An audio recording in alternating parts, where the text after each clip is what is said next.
Buenos dias, buenos tardes, mga amigos, mga amigas, sa aking mga kayubi sa Usapang Batas, sa aking pong programa dyan sa DZXL News. Subaybayan niyo po ako dyan mula Lunes hanggang Biyernes, alas 8 hanggang alas 9. Simultaneously broadcast po yan sa YouTube, sa Facebook, at sa mismong radyo niya sa DZXL. At ngayon nga pong araw na to ay tatalakayin natin yung ating naging karanasan bilang dating technical advisor sa Pangulo ng Social Security System at bilang isang abogado ay ipapaliwanag natin ano ba ang tungkol dito sa monthly pension sa SSS. Sa loob po ng mahabang panahon ay nakita ko ang mga technical at legal na aspeto kung paano pinatatakbo ang pondo ng bayan at kung paano sinusunod ang Republic Act 111/99 o yung tinatawag natin Social Security Act of 2018, no?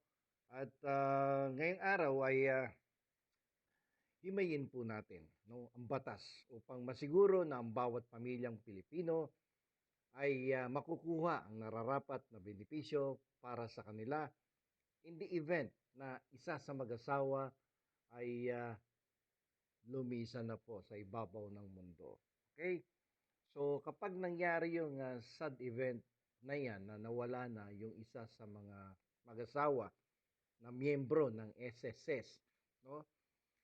Sa mata ng batas, no, at ng SSS, ang mga benepisyo ay binibigay po sa mga primary beneficiaries. Unang-una diyan, yung legal na asawa, yung surviving spouse, pero dapat legal.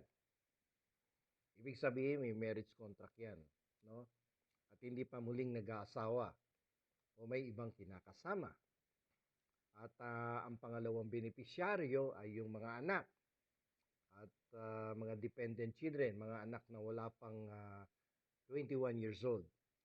Walang asawa, ang condition diyan at wala pa siyang trabaho. Okay, so siyempre pag sinabing anak, kasama diyan yung illegitimate. Kung may illegitimate si mister, no? Kasama siya ng mga legitimate children.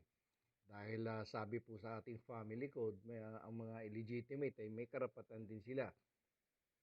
Provided kinilala sila ng kanyang tatay. No? Ibig sabihin, nakapirma yan doon sa birth certificate, no, na inacknowledge siya as a illegitimate child. Ngayon, may pag-usapan natin kasi ang daming pumasok sa aking mga katanungan tungkol dito sa SS pension na to. Hindi ko lang po naharap dahil naging abala tayo sa pagbablog ng mga topics about politics, no, sa election, sa succession, no, at yung mga kaso tungkol sa mga politika do sa flood control program. Pero ngayon bigyan natin ng pagkakataong maipaliwanag to. So, madaming nagtatanong, paano kung kulang yung 120 monthly contributions? At kung na-meet naman yon, ano ang mga kondisyones diyan? Okay, paliwanag po natin. Bilang dating advisor po, technical advisor sa SSS, ito ang isa sa pinaka-importanting threshold na tinitingnan po namin before, no? When I was still there sa SSS.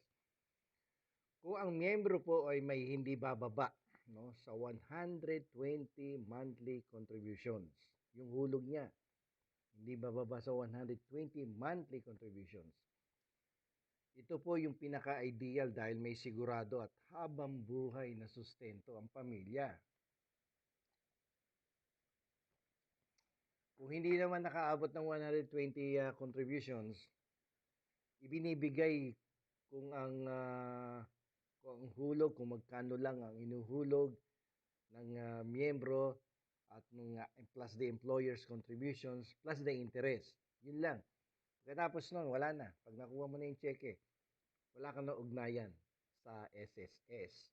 So, siguraduhin nyo na talagang pag kayo'y huminto ng trabaho, 60 years old, then naka 120 monthly contributions kayo sa SSS. Kung wala pa naman kayo 65, mag-voluntary na kayo para maging 120 at nung kayo totally retired na, at least may matanggap kayong pension sa SSS. Okay? Okay. So, yung legal na asawa, makakatanggap yan ng 100% ng basic monthly pension. Just in case may nangyari sa kanyang asawang SSS member. Ngayon, mapuputol yung pension na yan kung mapapatunayan ng SSS na ang asawa ay nag-asawa ulit o may bagong kinakasama, may jowa ng bago. Delikado yan. Pag nagkaroon ka ng jowa, may investigation team ang SSS. Pag napatunayan na may kinakasama ka ng iba, bukod dun sa namayapang SSS member, putol ang iyong pensyon. Okay?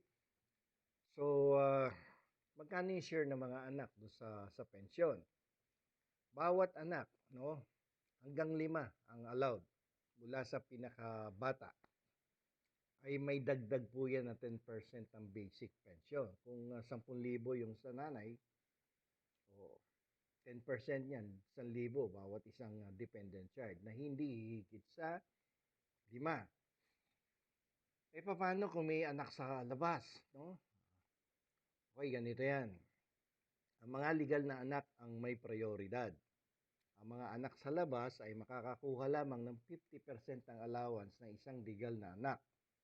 Okay, so lalabas 5% yung sa kanya, equivalent nung 5% nung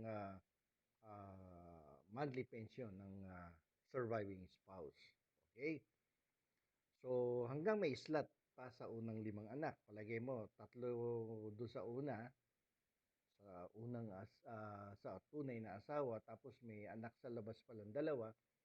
So, okay lang kasi maximum of 5. Paano kung may anak sa tunay ng 3, tapos sa labas ay merong 4? Paano yon? So, 3 sa tunay, yung 2 slot, mapupunta doon sa illegitimate. So, sisimulan doon sa pinakabata. Paano yung 2? Hindi nakasali yun. Hanggang 5 lang kasi yung quota. Okay?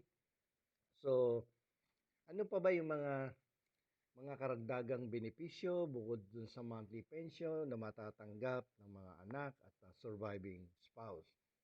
Alam niyo, ang kagandahan sa SSS, meron din yung 13-month pension. Binibigay yan tuwing Disyembre para sa mga pensioners, no? At bukod doon sa 13-month pension, parang bonus no? Bukod dyan, may funeral benefit. Cash na pambayad sa libing.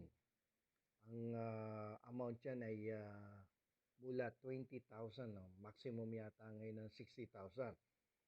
At kahit isang buwan lang ang hulog mo, nung namatay, pwedeng i-claim ito ng taong gumastos sa libing.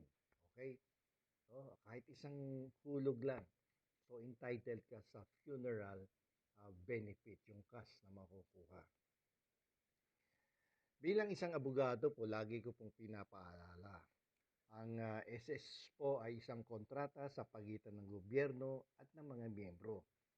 Ang inyo pong mga hulog ay inyong pinaghirapan, kaya nararapat lamang na ang inyong mga mahal sa buhay ang makinabang dito sa oras ng inyong pagkawala. So, siguraduhin po ninyo na ang inyong records, yung tandaan na, yung E4 form ay dapat laging updated dyan upang hindi mahirapan ang inyong pamilya sa pag-claim. Kung meron kayo niyan, itabi nyo. Mas magandang na itatabi nyo. Although, nandoon naman yun sa database ng SSS. Pero iba na yung meron kayong kopya kasi although merong kopya nga sa SSS niyan, ilang million po ang miyembro ng SSS. When I was still with the SSS, more than 20 million na yung miyembro. What more ngayon? Baka nasa 30 plus na yan. No? I'm not sure, but during my time, 20 million ang nakarehistro dyan sa SSS. Okay? So sana po naliwanagan yung mga nagtanong sa akin tungkol dito sa SSS sa pension na ito. At kung meron po pa kayong mga karagdagang katanungan tungkol sa SSS, ay willing po akong sagutin yan. At lalo na may mga problema tungkol sa dalawa pala yung asawa, dalawa yung pinakasalan, may illegitimate children, no? Yan ay mga komplikadong cases sa SSS na madalas nangyayari, no? Na dalawa yung nagki-claim, dalawa yung may marriage contract, no? Ay sino ngayon ang bibigyan ng pensyon? Anong hakbang na legal ang gagawin dapat ng dalawang asawang pinakasalan ng sabay? Okay? So hanggang diyan na lamang po at kung may mga bago nga kayong katanungan, send nyo lang sa akin dito sa YouTube channel at wag po ninyong kalilimutan na mag-like, mag-share at mag-subscribe dito sa Attorney Rene Bueno, The Law and Beyond.